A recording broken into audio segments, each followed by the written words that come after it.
Good I evening, will say ladies. Are you welcome? My fault. welcome to MOBE Mondays.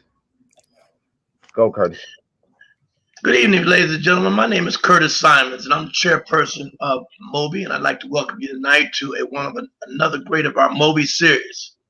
Tonight is a very exciting night for MOBE, which MOBE stands for Marketing Opportunities in Business and Entertainment, an organization that's been around for 30 plus years and really targeted to speaking truly to the African American audience. But as we celebrate tonight, or this month rather, Women's History Month, we are celebrating women in sports. And we could not have put together a superb panel for you. But I got an ironic call this weekend, and I thought I wanted to dedicate this show to somebody, to a couple people. I got a call Saturday from the great Billie Jean King. And I used to be on Billie's foundation and board, and also Zena Garrison. And when I look at women in sports today, I said to Billie the other day, is that she is the grandmother of sports because it was because of her leading the way of women's rights, Zena being one of the first in the business in the tennis world to lead the African American community in understanding what tennis is all about. I celebrate them tonight as we celebrate women in sports. We could not do this tonight without a great panel, and we're going to bring an amazing, and I'm going to double that again, amazing panel to you. But I wanted to leave you one thing before I introduce the panel.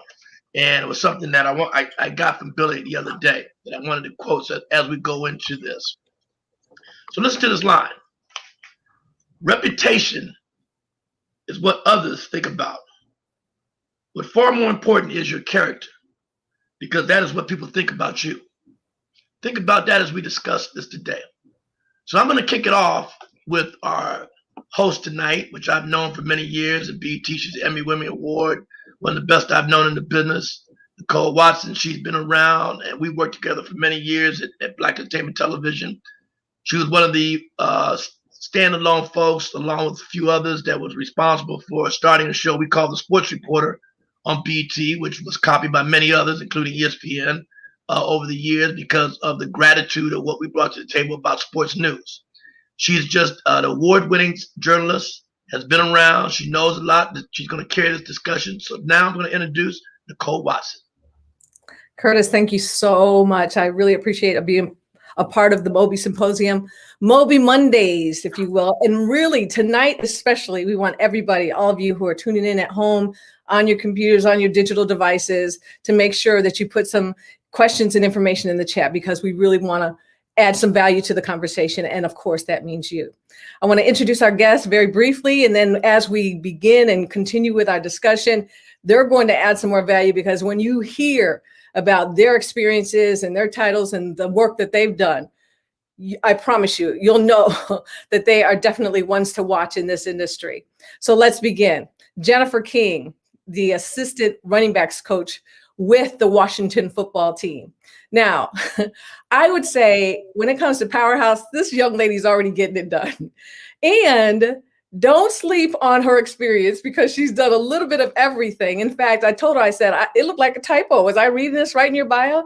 She's also a Division II national champion in basketball for Johnson & Wales University out of Charlotte, and coach of the year, no less, as well, on top of that. Ron Rivera saw her at the Women's Football Forum for the NFL. He knew she was a standout. He took her under his wing, and then she began her career in the National Football League, and then ascended and went on to the Washington football team after that, after Carolina. Actually, a little bit of stop in between there. But she's got a lot of value. And I said, hey, those balls behind you, are those yours already too? She said, yes, they're my game balls. We're going to ask her about that a little bit later. But Jennifer, please give everybody just a hello there. We'll get back to you in just a moment. Thank you so much, Jennifer. Also joining us is a lady who started out as a logger. Now, I have to explain to you what a logger is with the National Basketball Association. A logger is an entry-level position. When you see all the fabulous games in the NBA, and you say, how do they know? How do they give the shot sheet and the information, the notes to the anchors? There's a person logging every single game, every single play that happens in the game. It's an entry-level position at ESPN and all the networks that do coverage. This lady started out as a logger, and now she's moved her way all the way up to Senior Vice President of Content, and business operations for the NBA. That is a quantum leap, but a lot of years in between, 27 to be exact. And she's in charge of those large scale events, those high visibility, large scale events that the NBA puts on. I can't say enough about the work that she does, the importance of it. And we all saw the value in her work this past summer, as the NBA took to the bubble and the social activism and a lot of other things happened during that time. And so again, the SVP in charge of content and business operations for the NBA, please welcome Kori Davis Porter. Okay, hey Kori. And Curtis Simons, my former co-worker, a senior VP for BET, but also the president of the Mystics, is also going to join us for the first part of this discussion. I also want to quickly give a shout out to a couple of people who were supposed to join us. You saw their names on the flyers. Melissa Harville-LeBron, she's the first African-American sole owner of a NASCAR team. She's not feeling well. She can't join us tonight. And so we just want to say, hey, Jennifer, hey, Melissa, we understand. No worries. We're going to go ahead and make sure that we stay with her as well, and just send a quick shout out to her. Also, Jasmine Thomas is supposed to join us, and she is over in Turkey. She's a former Duke standout, as well as played in Connecticut for a WNBA team. But you know, those girls in the WNBA, they go over to Europe. She's playing in Turkey. She's playing in a playoff game, and that's why she couldn't join us tonight. So Curtis, you're up. You're up, man. But it's okay. I've always been the pinch hitter. Don't worry about it. I got you. All right. Our first question out the gate. Boy, this week, big news, right? Right. So the situation in the NCAA, Title IX came out, what, 1979? And it's 2021, and we're still talking about inequities in women's and men's sports. Not just any sport. We're talking about basketball, one of the major revenue generating sports. The NCAA generates $1 billion a year. The women's game adds about $35 million to that. And yet, this week on Twitter, Allie Kirshner, the quarters coach from Stanford, initially started it out with a Twitter rant about the equipment and everything that was happening. There was no equipment room, for that matter, in the women's game. After that, Lynn Holtzman, the head of operations of the VP of women's basketball, the VP of women's basketball for the NCAA, comes back and makes a response. And she said it's because they didn't have any space. But then Sedona Prince, she came back with this announcement on TikTok and really exposed them. Rael, can we play that?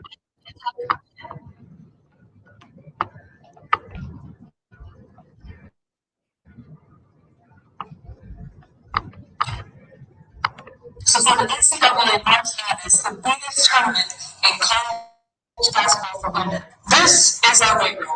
Let me show you all the men's weight room.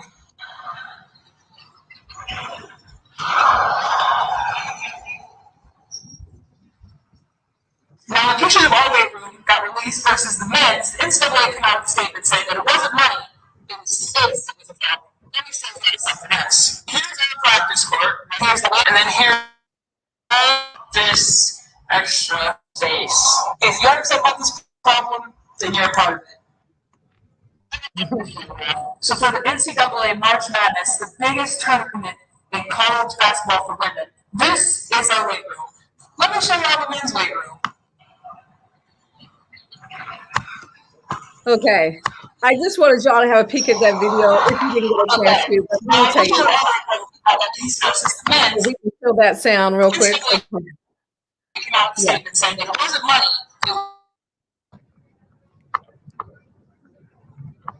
Right. This is where you go. Technical difficulties. Please stand by.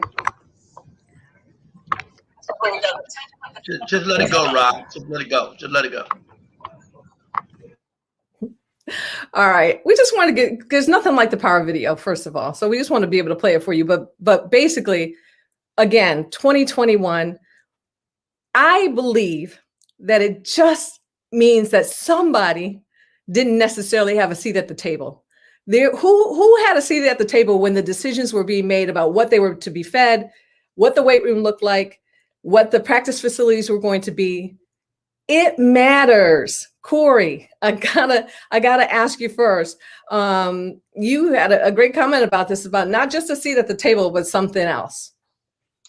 Absolutely. First of all, thank you for having me. So happy to be able to join all of you all on the panel and all of you all joining us. Absolutely. It's not just having a seat at the table, it's also being heard at the table as well. You can definitely bring your perspective and your thoughts to a situation. And all of those can be taken into account, and still the final decision could be made. So that's why there needs to be more than just one seat at the table, two seat at the table. Strength in numbers does help. But I will say that in this day and age with social media, being able to use this platform to get these types of issues out or concerns is a start, because it does bring a lot of these issues to the forefront to be discussed. So Absolutely.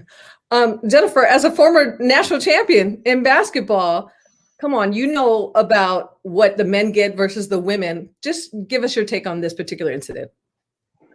Yeah, I mean, sadly, I wasn't surprised to see that. It's very disappointing, but I can't say that I'm surprised, as we still fight for equality. And I think it was interesting that the first comment made was that it wasn't about money. And I think if it wasn't about money, then there's no other reason. And it's unacceptable. I'm glad it was fixed, but I think it was fixed mainly by people who saw the video, not the actual NCAA, which makes it even more disappointing. But clearly the ball was dropped. And it continues to happen to this day with inequalities in sports.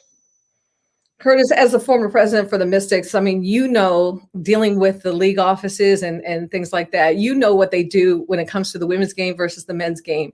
Can you speak to your thoughts about what happened during that incident? Well, I kind of definitely agree with Jennifer's point on that. I mean, I wasn't really blown away by the situation, because as the fight that I had when I was with the W was the fact that our television contracts weren't close to what the NBA contracts were. I always complained about the salary situation, because it was hard to keep girls motivated and what kind of money we're making versus that, and it just relates all the way down the road.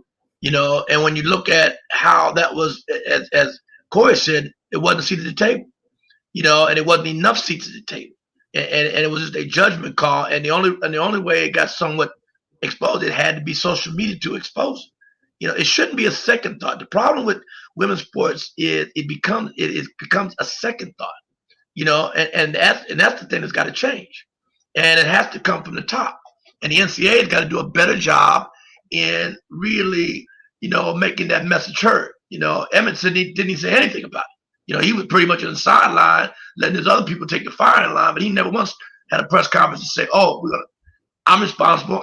Let's fix this. Let's get to the table." Never once. So that's something, as Jennifer and Kori said, seat at the table, more people, and let's get more of a voice on a regular basis. Plus, I feel like when it comes to the basics, okay, it's the tournament. When it comes to the basics, there should be everything across the board. And you'll have the argument where people say that the women's game doesn't generate as much revenue as the men's game, and so therefore they should have less. But when it comes to food and practice facilities and the basic things, there should be a balance. Would y'all agree? Yeah, I would agree, but that's just not realistic. I mean, again, me and Billy were talking about this over the weekend, just looking at the women's tennis game. It's still, as long as they fought in the women's tennis game, what she's done, it's still inequalities there, on how things are handled, and it just doesn't change. I mean, it's a major push, to try to get people at the table to really say, hey, you know what, this makes sense. When I was at the W, I made a point to tell everybody in the NBA the best played basketball was the WNBA. They don't dunk and all that, but if I fundamentally sound, they're the best. Fundamentally sound, but it's not recognized like that. Same way on the college level. It's also up to us as the fans to go ahead and support the game as well. We as fans have to buy those tickets. Well, we've been hypnotized. We've been hypnotized by the game. We've been hypnotized by certain things in the game that make the men's game in the fans' eyes bigger than the women's game. Mm-hmm. And that's the struggle that the women continue to have out there in women's sports. Mm-hmm. And it also comes from the media. You know, when I was at the Mystics, a sports reporter told me the Mystics, here's the pecking order: Redskins, Capitals, Wizards, Nationals, DC United, Mystics. That's the pecking order. That's the pecking order. That was real. Well, the incident also caused a firestorm when it came to the virtual going viral with the messaging. And so we talked about social media and how things accelerated and just went to a whole nother level, especially once Sedona got a hold of it. Kori, social media content, all of that is kind of is your space. Do you think that the league, the NCAA, the conference will eliminate the players having their cell phones back at practices and that kind of thing? Or will they go ahead and just right the wrong and move forward? Well, I'm not exactly sure what they'll choose to do, but I do believe, I don't think anyone's taking any phones away. And I think this will be seen as a lesson learned, because I don't think it's just a lesson learned for the NCAA. I think it's a lesson learned for all of sports. And as Curtis was saying, just the focus on women's sports moving forward. So this will be a case study. This will be something that will always be in somebody's mind when these types of decisions are made, and hopefully will add to the thought process when making decisions going forward. You know, listening to you, Curtis, and then knowing how long I've been with the league, you know, and having attended the very first WNBA game, and now we're celebrating 25 years, I definitely feel and have seen progress. You know, it's not as no question. It's not as quickly as we probably want it to be, but I continue to see it. I continue more of a focus on it. I do believe a lot of that also just comes from the women themselves really pushing for that for themselves, which says a lot too. But I think between the fans and even male allies, you know, will continue to, you know, move forward in that space. But social, it's the future. So I think every organization has to continue to, you know, pay close attention to it and analyze it, and also be aware that it exists and make their decisions based on that as well. Yeah, I mean, I totally agree with you, Kori. I think they have come a long way, because when I was there, for example, I was preaching when I was back in 05 about having sponsorship on the uniforms. Now they do, you know, and you get opportunity, another way to generate more money for the teams, which is a great idea. But we're just talking about it. We're just talking about equality and across the board. I mean, let's look at the women's soccer team, the U.S. soccer team. You know, they had to sue about their situation, took it up the ladder because they made a point. You know, they looked at the equalities right there. And it's just, we're just talking about women's sports in general. Bottom line, women's sports in general, and how it's recognized and how it's looked at, you know? And so, you know, the women's soccer team had a great stance in what they're saying. They won more than the men, but they're underpaid tremendously different, you know, because why is that at the end of the day? You know, why is that? And no one can really speak on that. No one can speak on it. They're practicing the same amount of time as the men. I don't get that, you know? Right. And that's the thing we got to work on. I want to pivot just a little bit of talking about personal brand right now. Jennifer, you're kind of new to the game in regards to your own personal brand and how you are being looked at, being the first African-American female coach. But do you feel like it's because you're new, you'll get the attention? Do you think it's going to wane after a while and that you'll just be another coach in the NFL? I think it will. And, you know, I can't say I don't look forward to it. You know, I never got into it to be history or to be a story. So although it's been really exciting to be able to speak with some really great people, I think at the end of the day, you just want to be a coach and you just want to coach your team. And I think the day when we reach the point where you know, women being hired in football is not really a story anymore, that'll be a great day for women in sports in general, just because it's no longer a story. I think we're still a ways away from that, but I think we all look forward to the day when it happens and you kind of go about your day, just because it's no longer a story. Right. You have to deal with a lot of young people, and being a coach on the post-secondary level, and now young players as they are in the National Football League. What's the thing that you get from them? Do they have a level of respect for you? Do you have to earn that respect? Tell us about the relationship that you have with the players.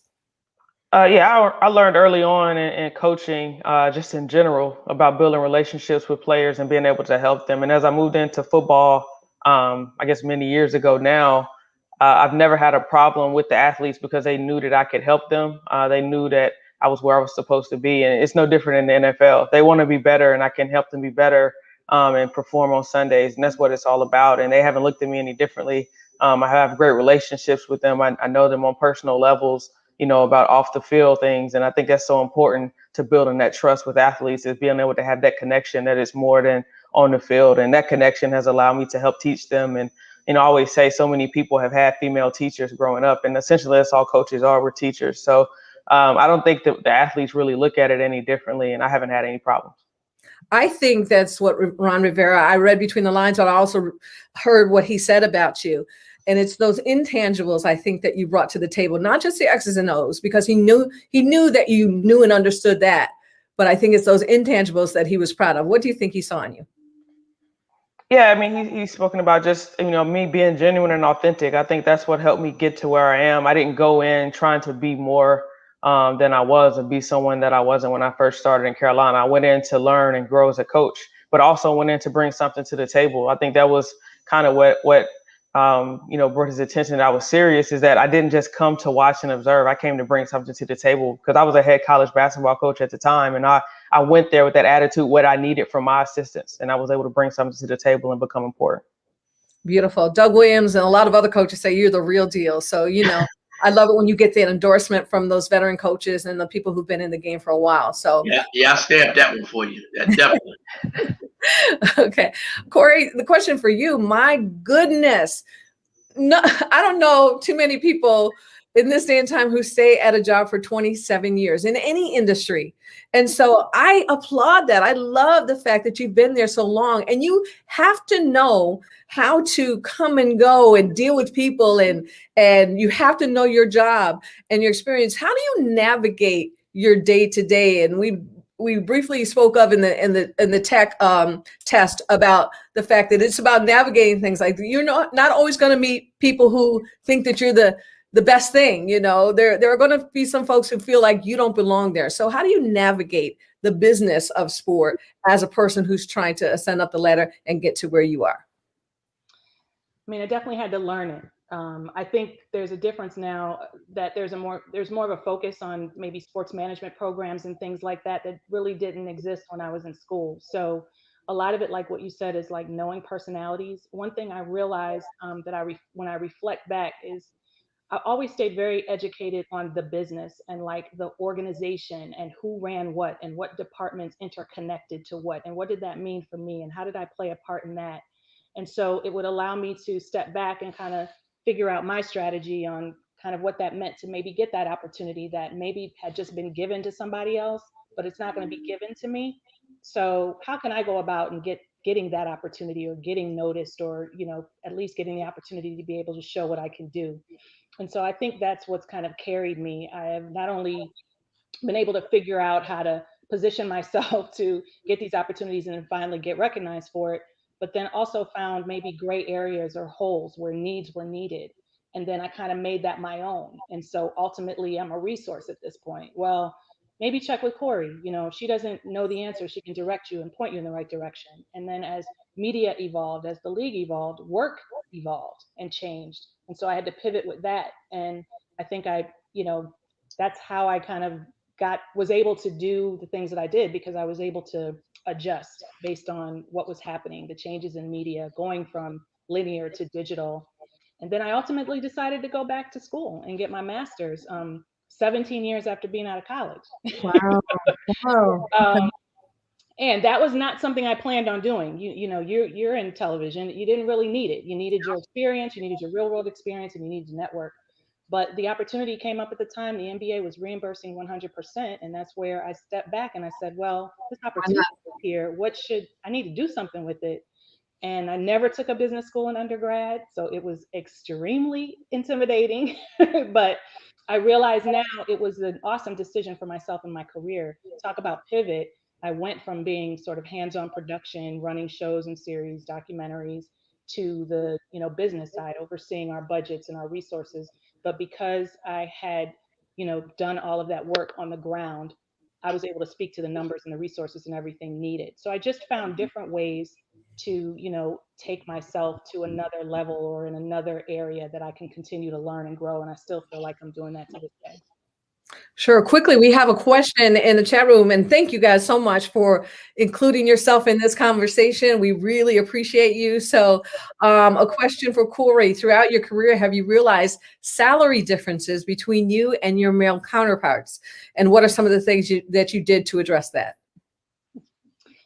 Thank you for the question. And absolutely, I realized that early on, it was very difficult for me to figure out how to address it, having come into a company entry level and knowing that you worked your way up. Our hourly, rates at the time were kind of known because I was in production. So we had to join a union. So everybody kind of knew what levels you would go to and where. But then as my responsibilities began to change, and it was kind of like that time period where it was switching from, okay, I've done the learning, now I'm getting this experience because of the work I can do. And so I need to be recognized for it. And I remember the very first time I had to have that conversation with a person running sort of the business operations at the time. And I definitely checked in with, people that, supported me and could give me great advice. It was very nerve-wracking because I'd never really confronted a boss before, but I did get my thoughts together and had facts based on, my issues with where I was at the time, and got the nerve to have the conversation.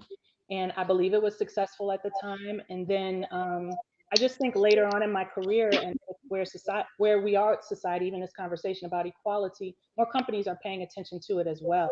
So now it's a lot more exposed, that I think we have more tools to be able to use and speak towards that to make it a lot easier. But it's not an easy conversation, but even I'm continuing to learn. It's like we definitely have to take charge of our careers, who we are, and be paid the value that we're worth. It just may take a little bit more work, as Curtis was saying, for us as women than it is for men, and that that continues, I think, to still be a struggle.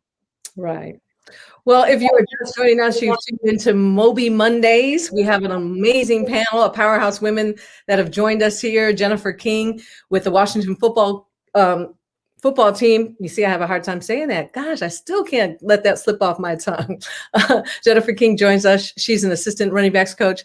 And Kori Davis Porter, she's an SVP with the NBA.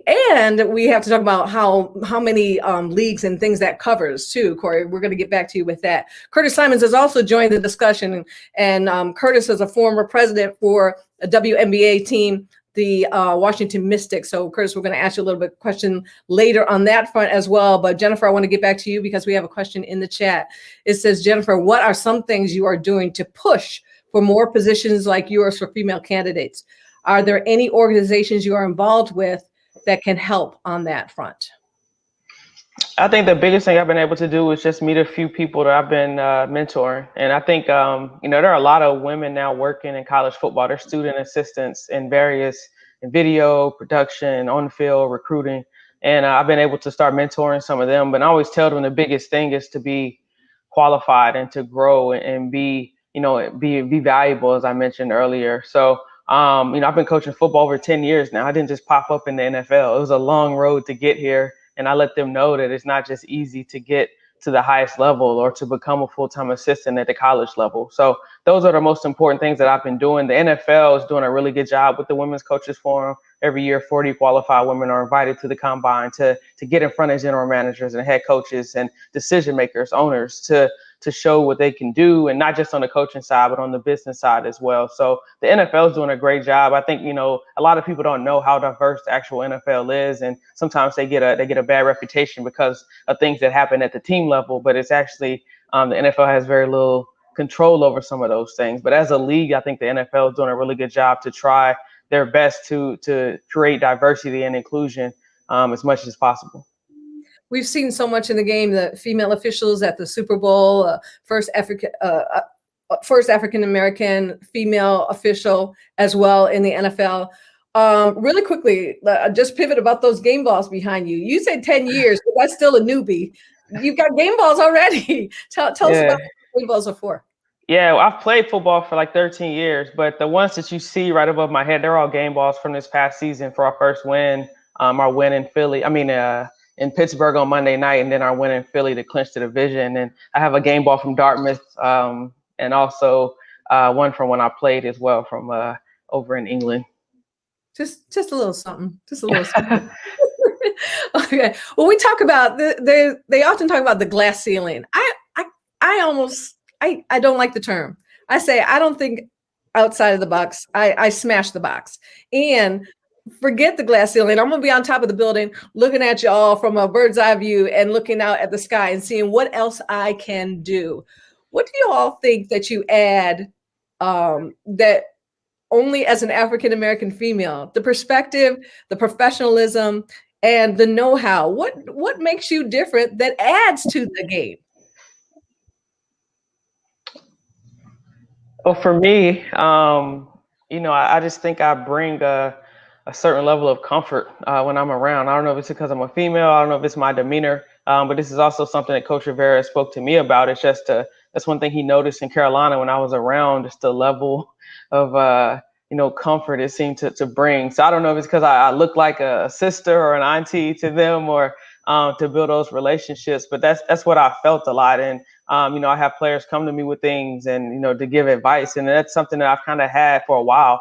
Haven't spoken about this, but even when I was with the police, I was a police officer, and I ran into the same thing just because I looked like a lot of people in the area where I work, so they were more comfortable to talk to me and share things with me that they wouldn't do with my male counterparts. So I don't know if that's what it is or not, but I've been able to build great relationships everywhere I've been, and I'm thankful for the guys for that, but it also has helped build my career as well.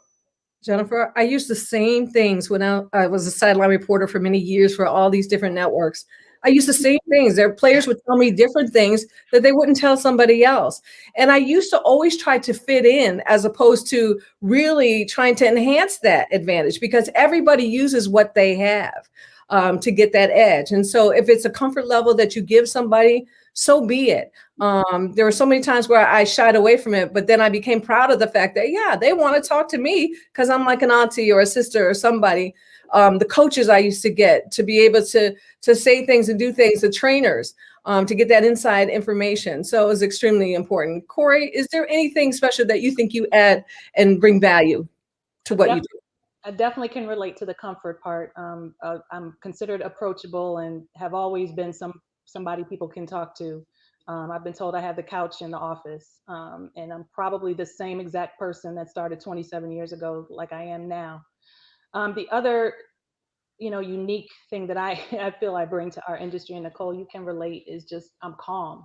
I don't panic. It's a situation that, we're not saving lives at the time. We got to figure out how to get through it and get out of it. And so I try to create just sort of a calm environment to get through it. And at the same time, we laugh at at it too, because we have to move on and do what we have to do.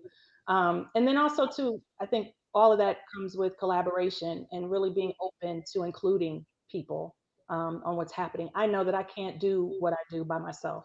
And so I welcome, those thoughts, those ideas, and encourage others to do the same. So I feel that I definitely bring that to the table and have for the time that I've been there.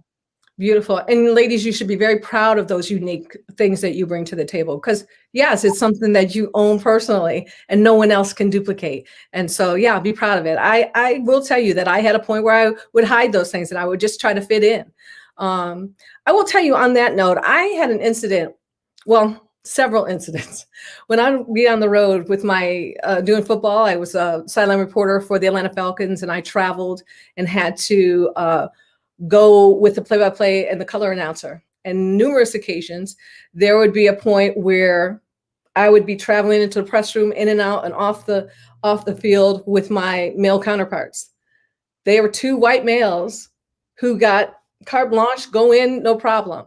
I, as a sideline reporter, had a headset on, my credentials and everything, and get stopped by security. Where are you going? What do you do? I have everything on me, and plus I got all this gear. Like if I don't look like I'm doing something here, but I would get stopped often. Jennifer, I guess either one of you saw what happened to the is he the GM or Toronto during the NBA finals? It was a GM. Who got stopped on the sidelines, credentials and everything. People should know who he is. Has anything happened to you like that, where you got stopped or people thought that you were somebody else, that you should not be with the team? I mean, I used to do a lot of shoots on the road. I worked, I ran a weekly television show, the original NBA Inside Stuff, for over a decade. I also, prior to that, even produced promos and public service announcements, and then went on to do documentaries. So I can really say that, I do think that I would show up as the person running it, and that probably would shock some people, that I was actually running what was happening there.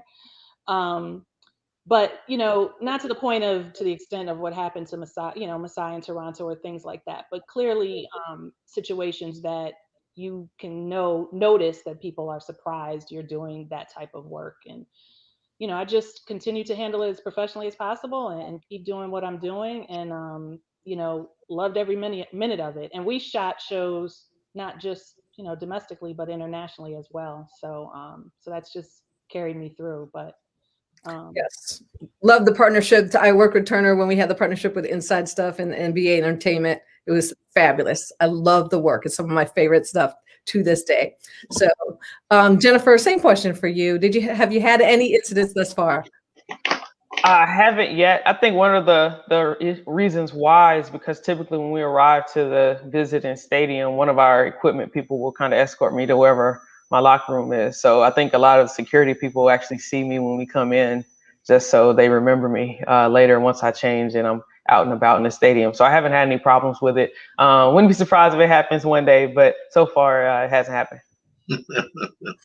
Okay. And I hope it doesn't. I hope we open up the door and clear the path for you so nothing ever happens, Jennifer. So that's good. Okay, guys, this is a question for all of us. How about Jennifer, Kori, and Nicole? What advice would you give to a grad student? Thanks, students, for watching. Thanks, hopefully, parents or somebody who can pass along this advice. What advice would you give to a grad student looking to break into the sports industry? And any one of you can start with that. I've had a number of people and obviously different techniques happen depending on what's going on, in the era. I didn't have social media and internet and all that other stuff back then, so I had to be creative. But relationships are really key, just informal, informational relationships. If there are certain areas that you're interested in, there's so many different ways to find out who works where and what their titles are, and to connect in some way, shape, or form. Not necessarily a job posting, but just to meet that person, hear more about what's going on, start putting yourself top of mind. And so, I mean, to me, that's been what, I see in this day and age has been really helpful. I mean, I know things are very competitive. A lot of positions are out there, but it's a lot of people, wanting those positions too. So the more you could develop relationships. And the other thing that helped me out, and I'm sure it's the same now, is I was very active in professional organizations when I was an undergraduate, that helped me meet people in the industry and really hone in on the things that I wanted to do. So I would advise joining some professional organizations that could also introduce you to people in the industry, but also probably, point you in the right direction on maybe some openings. Great advice. Jennifer? The first thing I always tell people who say they want to work in the sports industry is, really narrow down what do you want to do? Because there's so many avenues to go in the sports industry. What's something that you would really like to do, and start pursuing that and figure out ways to get there through those relationships. As Kori mentioned, those are everything. I'm here now because of a relationship that I built, and I started attending events that I didn't want to go to and started meeting people who became friends and mentors. And, the second thing is be really good at whatever you want to do. You only get one opportunity in some instances, and it's up to you what you do with it. So create that opportunity, and then, let your skills and your aptitude take over from there. So those are the things I always say. And the last thing is just have confidence. And that comes from aptitude. And the sports industry it's not for the weak. I say the weak get eaten in the sports industry. So, attack it with confidence. And, so even if you have to fake it sometimes until you make it, make sure you go in with your head up and your chest high whenever you get an opportunity. Well, Jennifer, where were you when I needed you? But anyway. add to what Jennifer said, and don't be picky about what you're doing either, right? Like that will help you in some way, shape, or form, even if it's not ideally what you want to be doing at the time. Allow yourself to do that. Right. Curtis, I'm going to let you take it. And just quickly, what do you tell a young student who's trying to get into the game to say what they need to do, network, et cetera?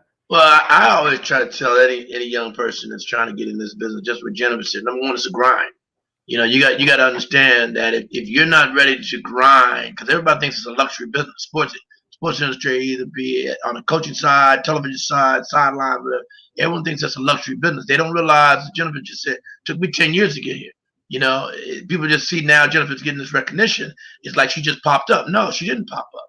And that's what the young people have got to understand. And back to what Kori was saying, you know, you got to be able to do a lot of things. You know, when I was running the Mystics, I used to tell young people coming in, you got to learn how to sell tickets. You got to learn how to do marketing. You got to learn how to do this. You got to know how to do that. And if you master that, maybe the door might open for you, you know, because now people see you in there grinding and getting it done. And people do notice that. And that's how you get up that ladder, by doing it that way. The valuation of the sports industry will be over $600 billion in the year 2022. And so there's also 6 million job opportunities. What I tell young people is like, listen, if you like giving up your holidays, because what do people sit and watch during bowl games and everything? They watch football during the holidays, right? If you like giving up those holidays, weekends, that's when we watch sports. Then, and you like working hard, if you like maybe sometimes being in a different city. I remember doing the playoffs and being in a different city. In a day and a half, I was in 3 different cities. Yeah. But it's a love, it's a passion. And I felt like I never really worked because there was so much excitement around all that it gave back to me. So, but if you're a stranger to hard work or you don't believe in hard work, then this is not the industry for you. So just because you have an interest in sports and you can rattle off all kinds of statistics does not a sports reporter, producer, director, VP make. You must put in the work to get it done. Yeah, no question. And honestly, that's where 27 years have gone for me. It's like I'm always 3-4 months ahead. The NBA was always 3 or 4 years ahead. Blink of an eye, oh, another season's gone by, and then we're starting something new that we're doing. So, you know, that's sports. It keeps going, and it's like Jennifer said, you gotta sort of keep up with it. So let's also talk about the future of where things are going. The one note I noticed, Jennifer, about what they said about you, that you're part of the new culture. What does that mean to you? And what do you think that they said about that describing you? I think it's accurate, you know, to be in that first wave of women coaching in the NFL. You know, it was a long road for us to get here, but I think we are a new wave of a culture change. And I know, you know, here in Washington, you know, our culture has totally changed, and you know, it's fun to be in the building. It's fun to go to work. And I think, you know, the NFL is a copycat league, and 6 of the teams with women coaching made the playoffs this year. So I think people are curious to see, you know, the value of what women are bringing to coaching staffs. And I think this year at the Women's Forum, I was able to speak. And I think 28 of the 32 teams had representatives there, and you know, whether it was ownership or coaches or GMs, because people are curious to know what women are bringing. And I think it's very innovative for people to branch out and try new things. And I mean, Coach Belichick from New England was a part of it this year. So, you know, I think it's really branching out and showing how many people around the league are very interested in bringing in females. Okay, thank you. Kori, I want to switch that question a little bit for you and talk about the fact that social justice, community engagement was at the forefront when we entered that bubble last year in a virtual sense. Is it going to stay? Is the league going to still push forward? Are they going to let the players lead the way as they did with their commentary and their messaging? What will happen in the future? Are we one and done with all that commentary, or will we see more of it? We're definitely going to see more of it. You know, outside of what happened in the bubble, we've formed an NBA foundation with a focus on, you know, the economic impact on the Black community, and really focusing on young Black lives and figuring out programs and way to invest in them, to put them in a pipeline to become, you know, workers and executives in the NBA or other sports areas. We've also formed a social justice coalition, which are the owners, the players, as well as the league office, referees, all coming together to really push for legislative change and voter suppression, an area that we've never really touched before. And many of you saw the WNBA. I mean, to me, they're leading. They're leading in this space. They Yeah. really were very focused on their campaign and have made such a huge impact in using their platform and have plans to continue it. And you'll see it in this upcoming 25th season. And the conversation is going to continue. The players are going to continue to use their platform to speak out on, their views and social justice issues and messaging moving forward. So I feel like using our platform, and if this communication continues, we will definitely continue to have that be part of our plans moving forward, with hopes of making a powerful difference.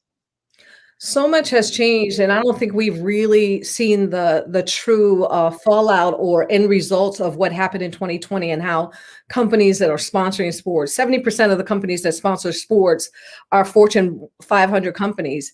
And yet, when we look at what happened in 2020, how so many of them had to pull out, where do you think the marketing aspect of it and how revenue is generated from everything from television rights to merchandising, where do you think the business of sport will be? And with the NBA particularly, I know you have the answer to that, but just in sports, because the NBA kind of leads the way when it comes to all of that. Well, I don't think that sports is a disease. It's just what we all live for. I mean, it would never die. So, even though there might not be fans in the stands right now, as many as we'd like them to be, as the owners would like them to be, the television rights are not going to change because people want to see the sports. There's no question. As long as, we can get this thing under control with this COVID down the road, I think the television rights are really the key. I mean, the key today is your television deal. If you don't have a television deal, you can't run a network. I mean, if you look at the history of all the leagues, until they got a great television deal, that uplifted exactly where they all need to be.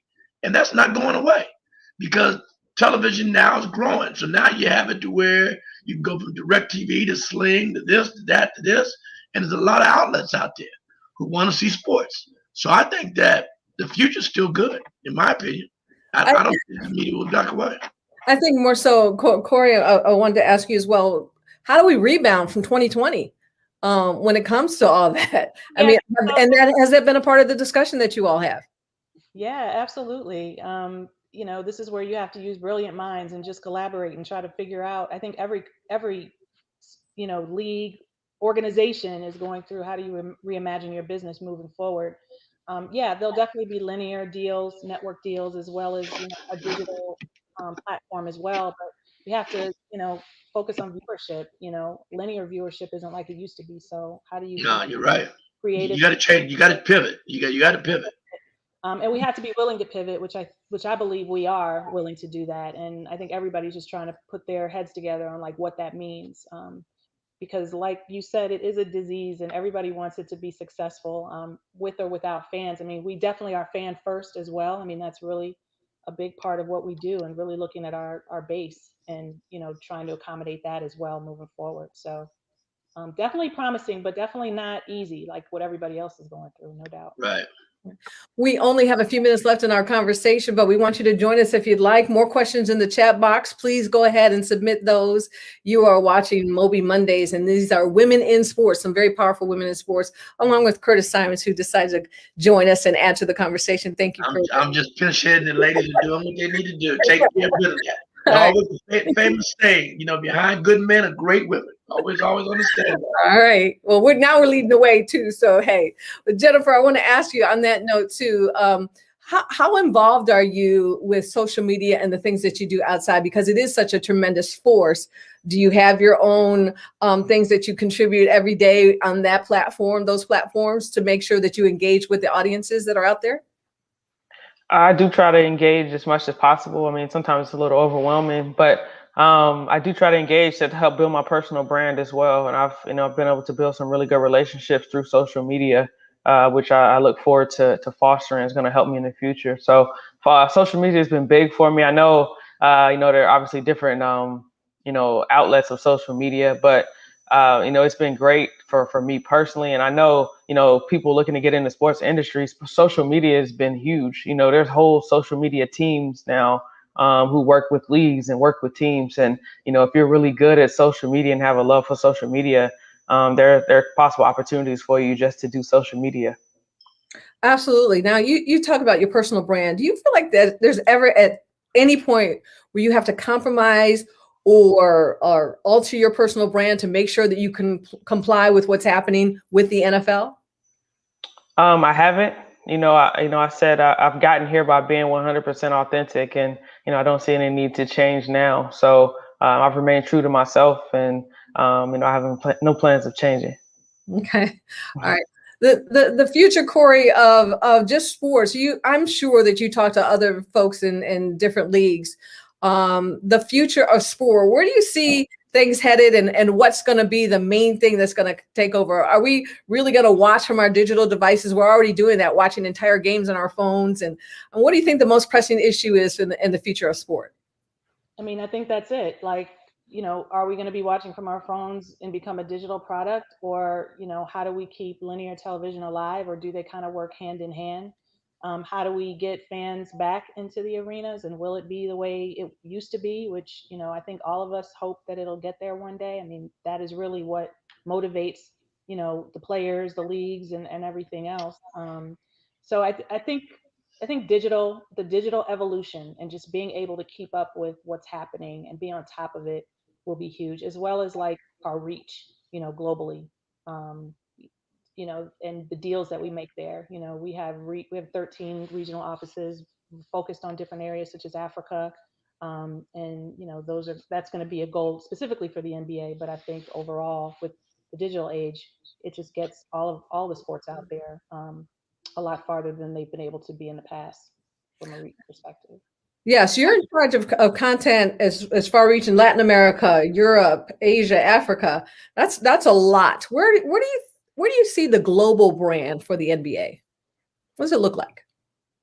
Well, we've tried several things. I mean, this is part of evolving, and we at one point sent content people to these different regions, such as Latin America, India, Africa, to customize content and localize it. As we're trying to figure out what that special sauce is, it's not going to be the same in every location.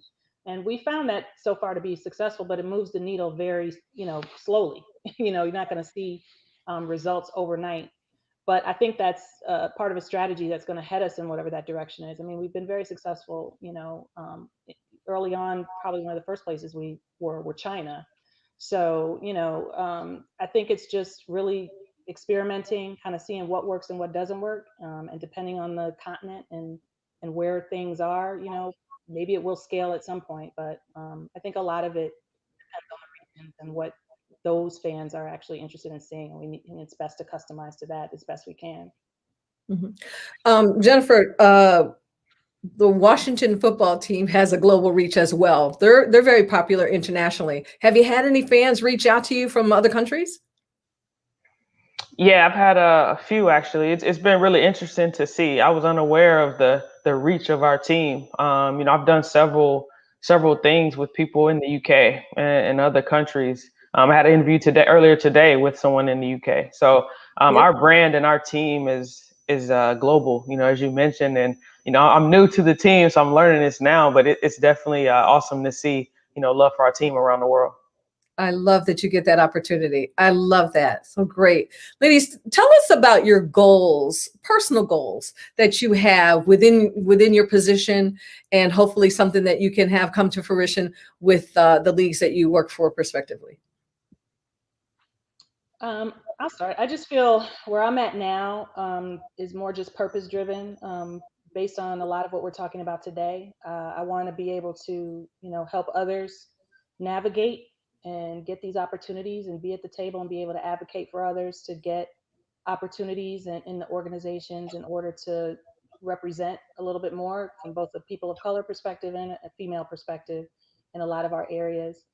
I also just, I've always been over the last probably 10 years about what value can I bring to the organization. So the current role that I do now, which is running business operations from a content perspective, and that's overseeing budgets and resources and just really having a hand in everything that's happening.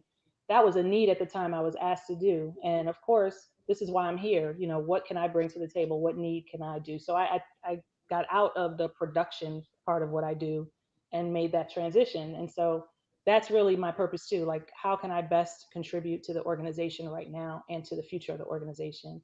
And so what purpose can I serve in that? I mean, I also am very active with not just our social justice initiatives. I'm on a social justice task force. I'm a facilitator for a women's coaching circle. We have a women's network. We have a Dream in Color network, which services our Black employees. So I just really try to lend a lot of my years experience and just sort of expertise in certain areas to help others in the organization as well. Great. Jennifer, again, your perspective too, and I use the word perspective because I want to know just your goals, but how you see your goals fitting into what the team will do. Do you see that? Yeah, that kind of leads me into what I was going to say.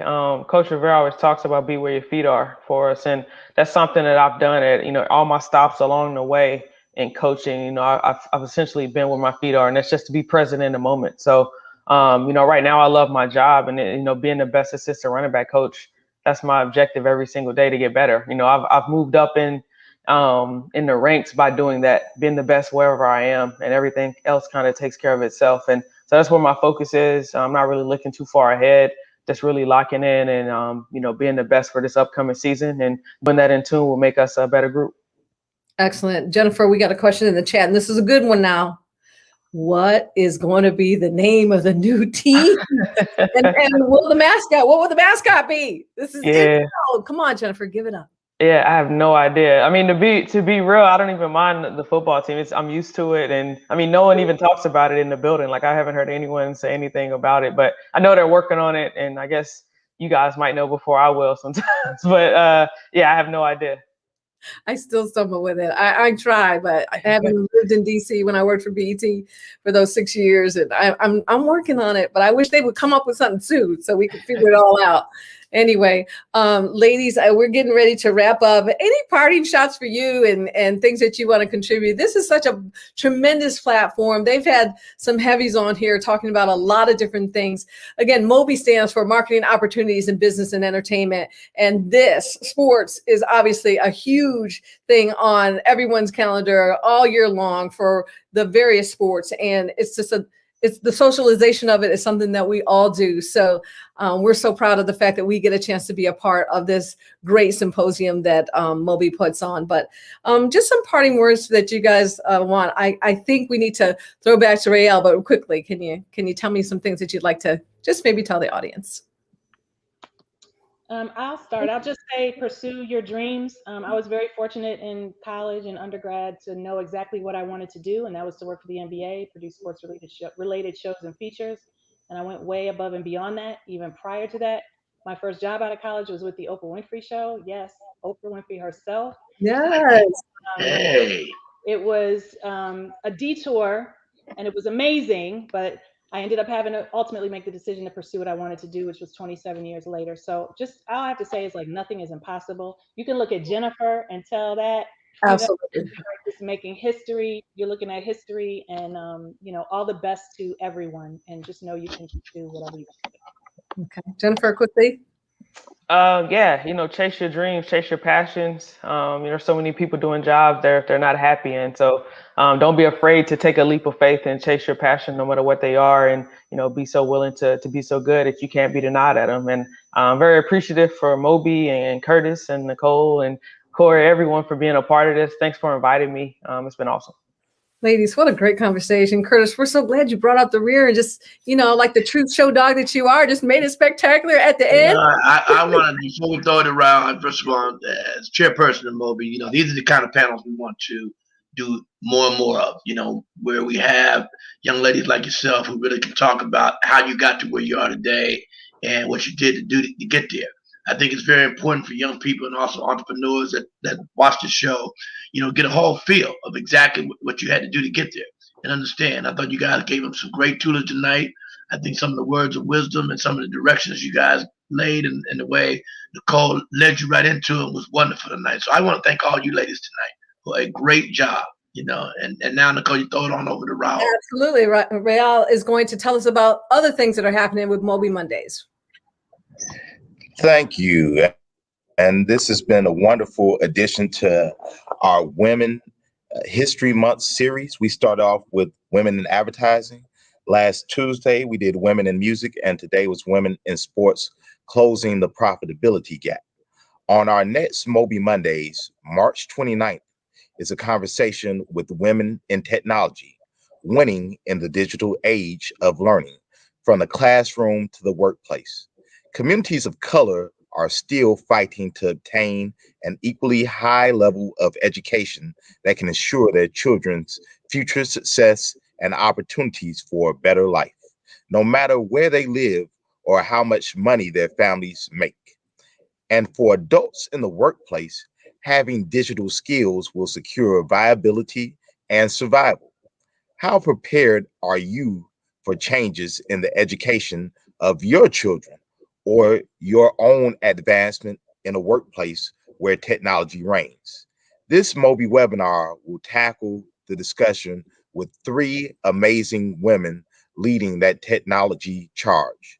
Joyce Burgess, CEO and co-founder of National Black Home Educators. Dina Perot, founder of iUrban Team and founding member of Black Women in STEM 2.0, and Angela Valentine, founder ADV Scholars. Our host for the show will be Donnie Holloway of Bloomberg News. Please join us for what promises to be a powerful discussion. And thank you for joining MOBE Mondays. Please continue to share our programming with your friends and family. People need to see this. And we thank you for your participation, ladies. Thank you for adding to a wonderful collection for Women's History Month. Have a great day. Thank you, ladies. Absolutely. Thank you.